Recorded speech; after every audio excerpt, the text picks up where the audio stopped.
Assalamu alaikum wa rahmatullahi wa barakatuh. Welcome to today's Friday Reflections on this Friday, the 6th of January 2023. I hope you're well and you've had a good week, wherever you are and whatever you're doing. And welcome again to 2023. For those who haven't seen my New Year's greetings already, I wish you a very happy and blessed New Year. May 2023 bring you great things. Today, I wanted to read to you from this little old book, The Way of the Sufi. Perhaps not as old as some of the other books that I read from, in a sense, because it's written by a modern author. First published in 1968 by Idries Shah. Actually printed in Great Britain as well, which you don't see as often these days. But I'm going to read something from the beginning of the book, from page 20. Misunderstandings of Sufi ideas and formulations. What is a Sufi idea? Now, this is something that I get asked a lot. What is Sufism? What is Sufi idea? I mean, in the previous 20 pages, well, it's not really 20, it's about 7 pages. Idries Shah actually does discuss something about Sufism itself and how it's misunderstood, but perhaps that's something we could discuss at the time, like where the label comes from and all that. But this particular part really struck me. Misunderstandings of Sufi ideas and formulations. What is a Sufi idea? How is it expressed? Where do we look for it?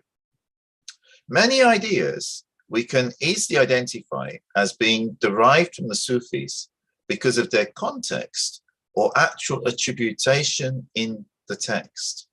But the special problem beyond this is the fact that there is no record of any other body of ideas or system which has penetrated so widely and so far into so many departments of life and thought in the East and the West. There's a lot, that goes back historically that people don't realize. No mind has been trained to expect such a thing, except that of the Sufi, who does not need the material. As a consequence, we get this questioning: is Sufism a series of shamanistic cults, a philosophy, a religion, a secret society, an occult training system, the mainspring of whole ranges of literature and poetry, or a military system, a chivalric, or perhaps a commercial cult? And why? Because Sufis have been involved in things which either appear to be like some of these things, like shamanism. There's things visually, certain things that we do in our zikr and stuff, it can look similar. Philosophy. Sufis have been involved in philosophy. Sufis are obviously, religious people. Some Sufi groups are quite secretive because they've been persecuted by people in the community who've misunderstood them. So in some places, some Sufi groups can appear to be like a secret society, whereas in others, they are the very framework of the society. An occult training system. Well, occult simply means hidden knowledge.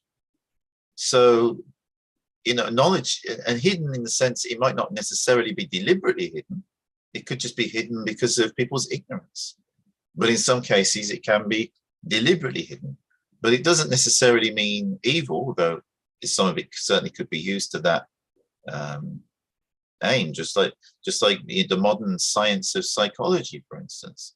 Psychology is very powerful. Psychology can liberate minds and help people with healing. It's really useful.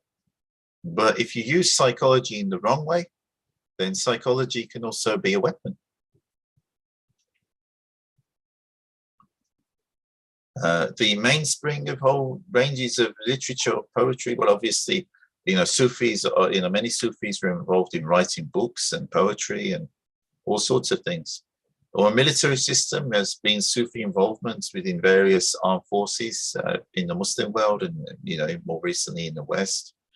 Chivalric, perhaps a commercial cult, because Sufis have also been involved in business. So whichever sort of aspect of this people have seen, some people will make many assumptions. So Idries Shah is asking, we get this questioning, so what's basically the reality behind it? Serious problems in locating genuine and relevant Sufi ideas and practices exist too.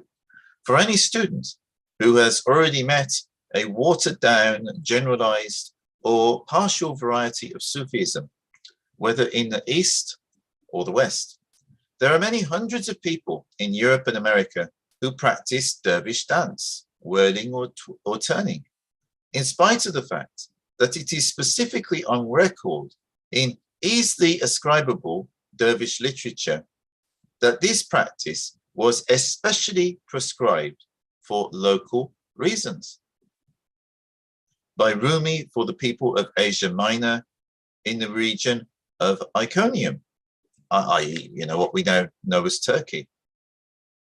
In a similar way, when those influenced by Western work or system, which attempts to follow Gurdjieff and Uspensky.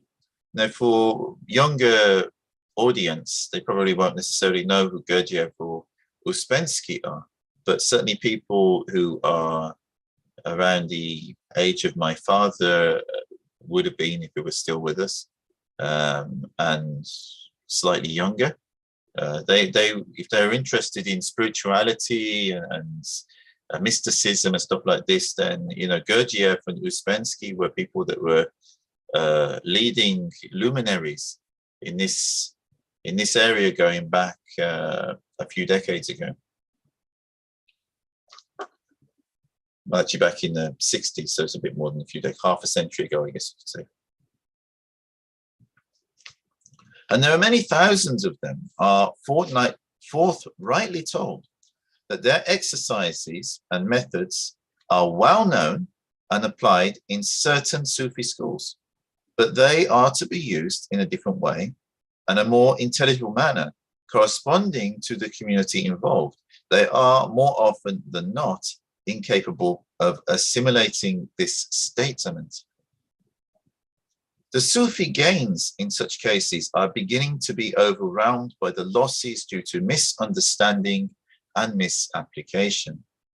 And this is one of the reasons I wanted to read this particular part of the book, because a lot of people ask a lot of questions about Sufism, or technically speaking, tasawwuf.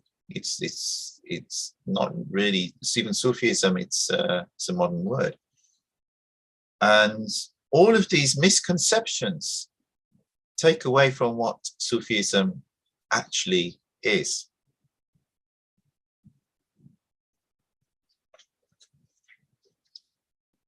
Another, and until recently a rapidly growing phenomenon, making use of some Sufi ideas and practices, is known to thousands in the West as subud. Its procedure is mainly based upon Naqshbandi Qadiri methods, but in its current presentation, they have been turned upside down. In the subud meeting called the Letihan, the member waits for certain experiences, believed to be the working of God within him. Some are slightly affected, some profoundly, some are not at all. The interesting thing here is that the subud attitude values the experience, and many people who are not affected or who cease to perceive it drift away. The remainder are stalwarts of the movement.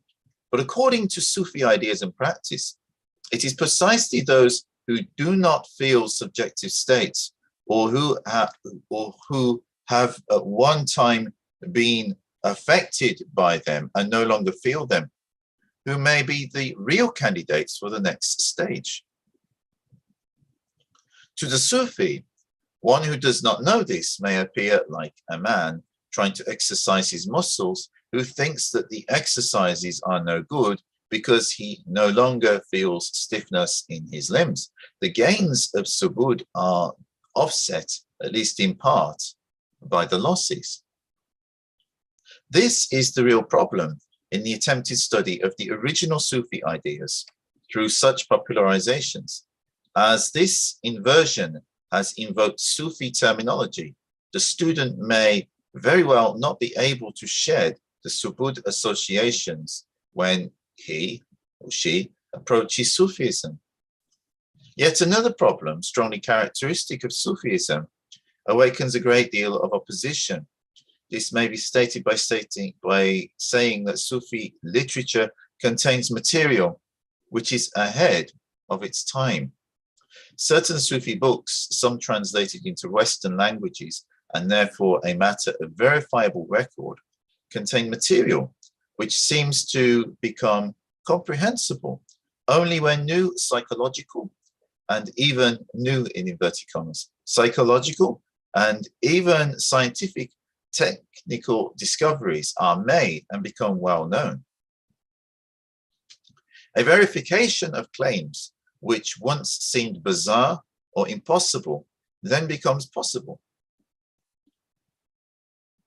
Western Orientalists and others have noted, for instance, that the Afghan Jalaluddin Rumi, who died in 1273, Hakim Sanai of Khorasan, 14th century, Al-Ghazali of Persia, died 1111, and Ibn al-Arabi of Spain, died 1240, speak of psychological states, theories of psychology, and psychotherapeutic procedures which would have been incomprehensible to readers without the contemporary infrastructure which we have lately acquired in the West. These ideas are called Freudian, Jungian, and so on in consequence. So the ideas written by these ancient, actually, writers from 1,000 years ago or nearly 1,000 years ago are then, their ideas are then labeled Freudian and Jungian by people because they're only understanding it from the Western intellectual framework of modern psychology. Yet who came up with these ideas? They've actually, it should be the other way around. They clearly got their ideas from these Muslim and Sufi scientists and scholars from 800 and 1,000 years ago. So how can we label their ideas as Freudian and Jungian? We should actually be labeling Freud's and Jung's ideas that bear resemblance to theirs as Ibn Arabian or Rumian or Ghazalian. It's the wrong way around. Sufi claims that man rose from the sea and that he is in a state of evolution covering an enormous period of time appeared to be fanciful nonsense until the 19th century Darwinists seized upon this material with delight. Yes, my brothers and sisters, for those of you unaware of it, Muslims wrote about evolution close to 1,000 years before Darwin did. It's actually our idea.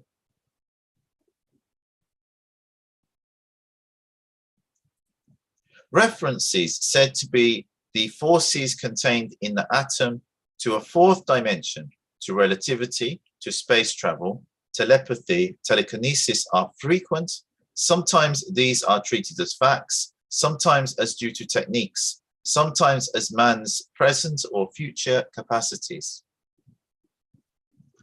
Accounts of precognitive awareness and other phenomena of this kind are to be judged only in the light of comparatively recent knowledge, or still await verification by conventional scientists. Over 700 years ago, Ibn al-Arabi stated that thinking man was 40,000 years old, while Orthodox Jewish, Christian, and Muslim belief was still committed to scriptural datings of the creation at only 4,000 to 6,000 years before. Yeah, literally, it's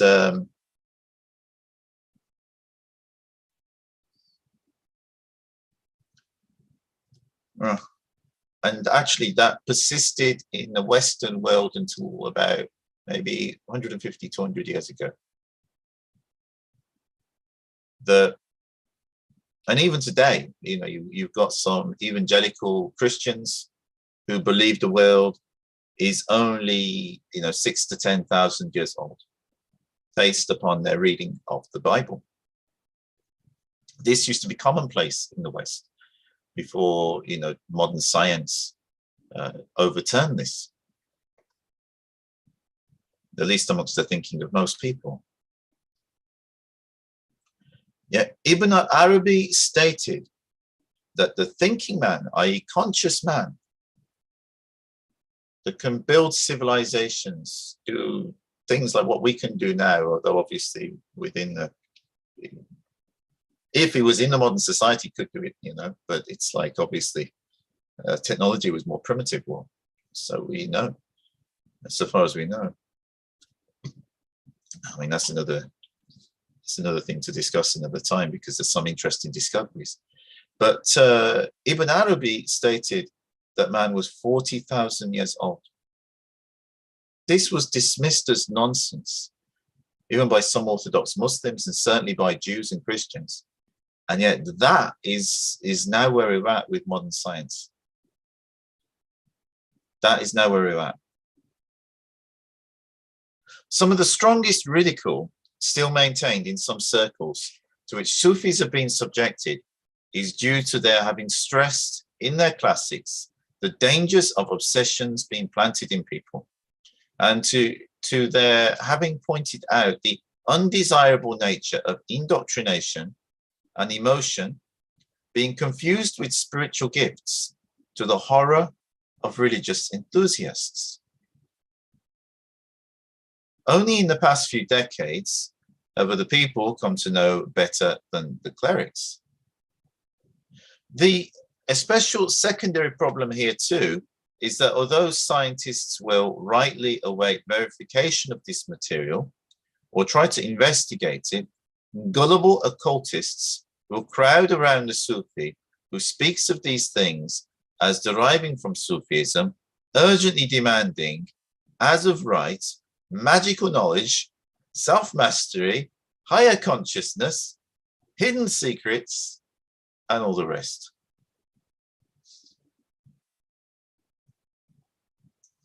Yeah. So yeah, and this is where we're at. You know, it's such a misunderstood. There's just so much misunderstanding out there, and I just like the way that Idries Shah laid this out so clearly. For the Sufi, these trustful and sometimes unbalanced people can be more of a problem than the skeptics. The believers create a further problem because, bulked of easy magical knowledge, they may quite quickly turn to those organizations, well-meaning and otherwise, which seem to be able to offer, which seem to them able to satisfy the thirst for the unknown or the unusual, or to offer shortcuts. It is not to be denied that we use this phrase, but always with qualifications. Adepts have, however, devised shortcuts to an attainment of a knowledge of God. There are as many ways to God as there are souls or selves of men or people. Several such bodies exist in Britain and America. If you write for the literature of one of them, for example, you will receive a publication which it is claimed that Sufis prefer a vegetarian diet and that students must be free of caste, color, and creed before developing occult powers. Other movements using the name Sufi idealize their founders, giving members a sort of inter-religious ceremony.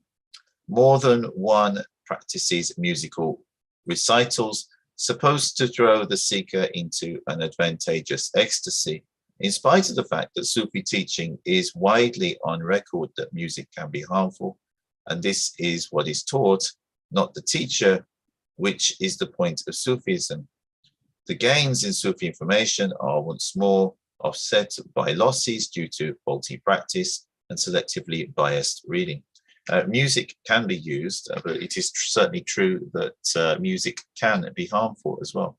Depends what music is used, how it is used, and all this requires knowledge and skill and wisdom.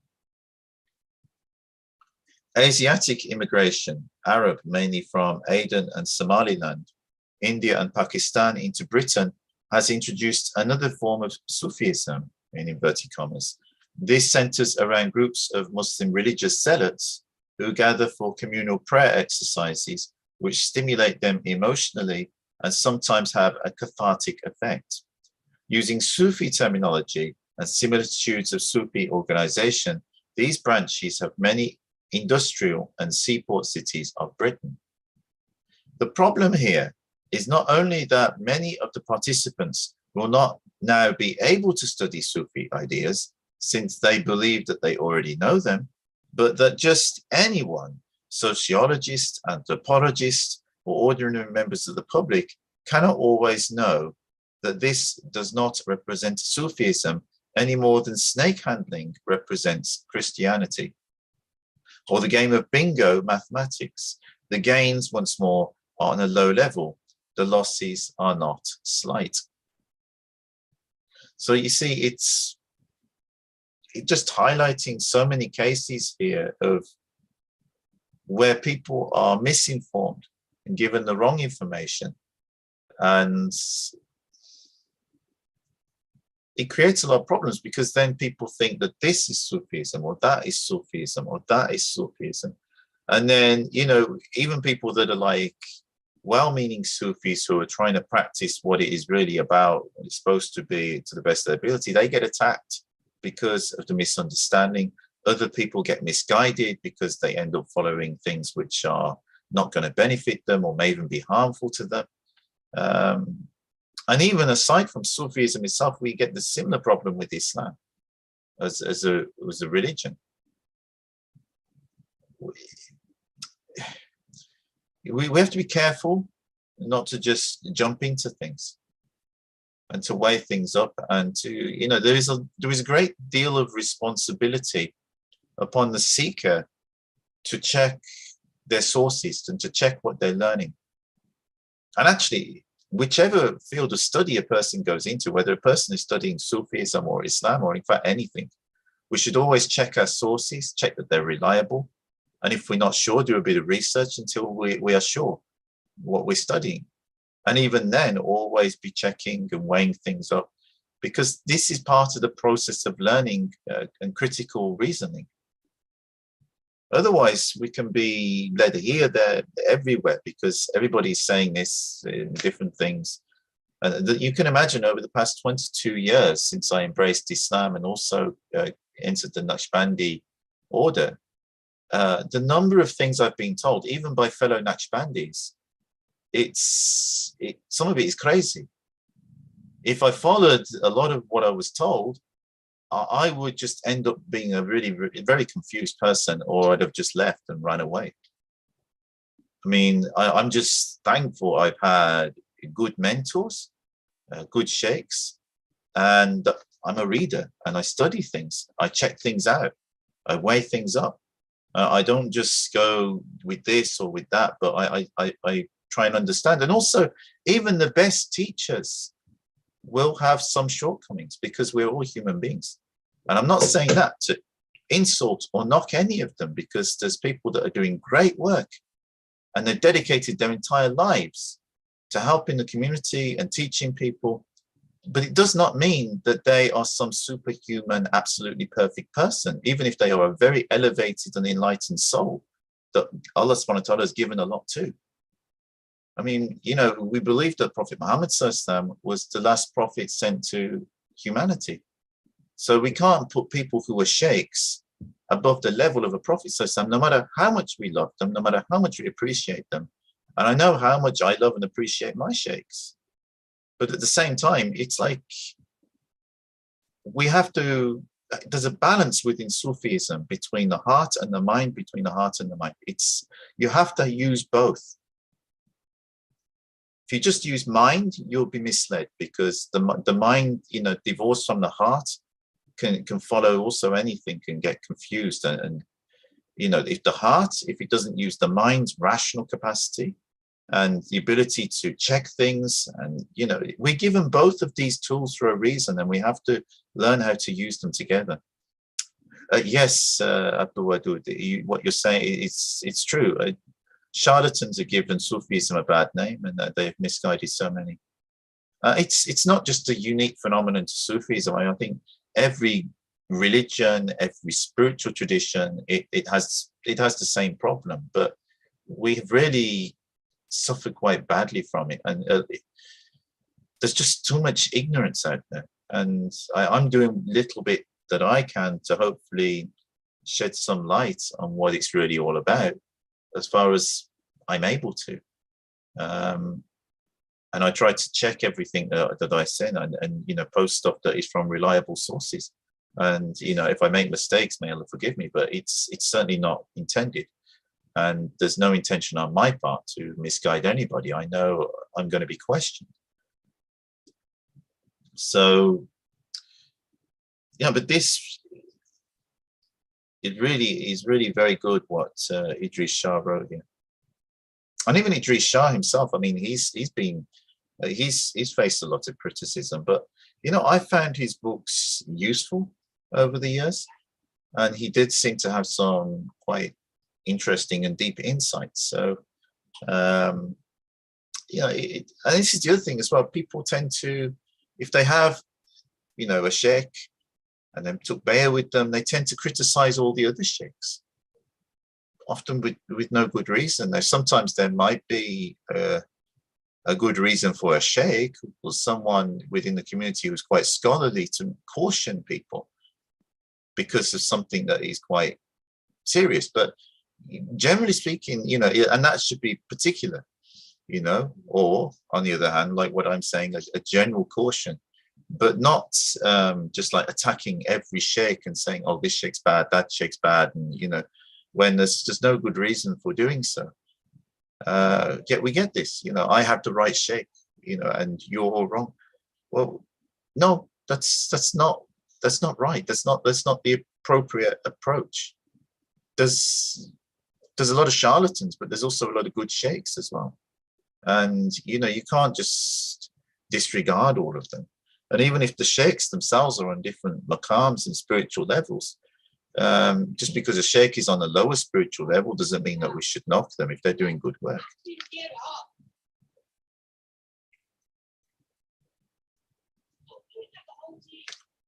I think I'll leave it there, but it's certainly, I think that's kind of made the point, but it's an interesting book anyway. I do like Idries Shah's books, which I look at from time to time. And just be careful. Make sure you check your sources. And if you hear things which sound a bit, far-fetched and a bit, then think about it, question. Don't completely divorce your mind and your common sense. And common sense, of course, is one of the most misnamed things. It's really wisdom, and wisdom is not exactly common. But and like I said, this isn't to knock all the people who are doing great work, but we have suffered a lot from people that are confusing the waters, and it's made a lot of problems. Anyway, I hope you found that interesting, and I'll be back at the chaplaincy, inshallah, on Monday. If anybody's in Birmingham and wants to join me at 5 p.m. For my weekly sohbet and Sufi meditation. And, I wish you all a very good evening. Assalamu alaikum wa rahmatullahi wa barakatuh.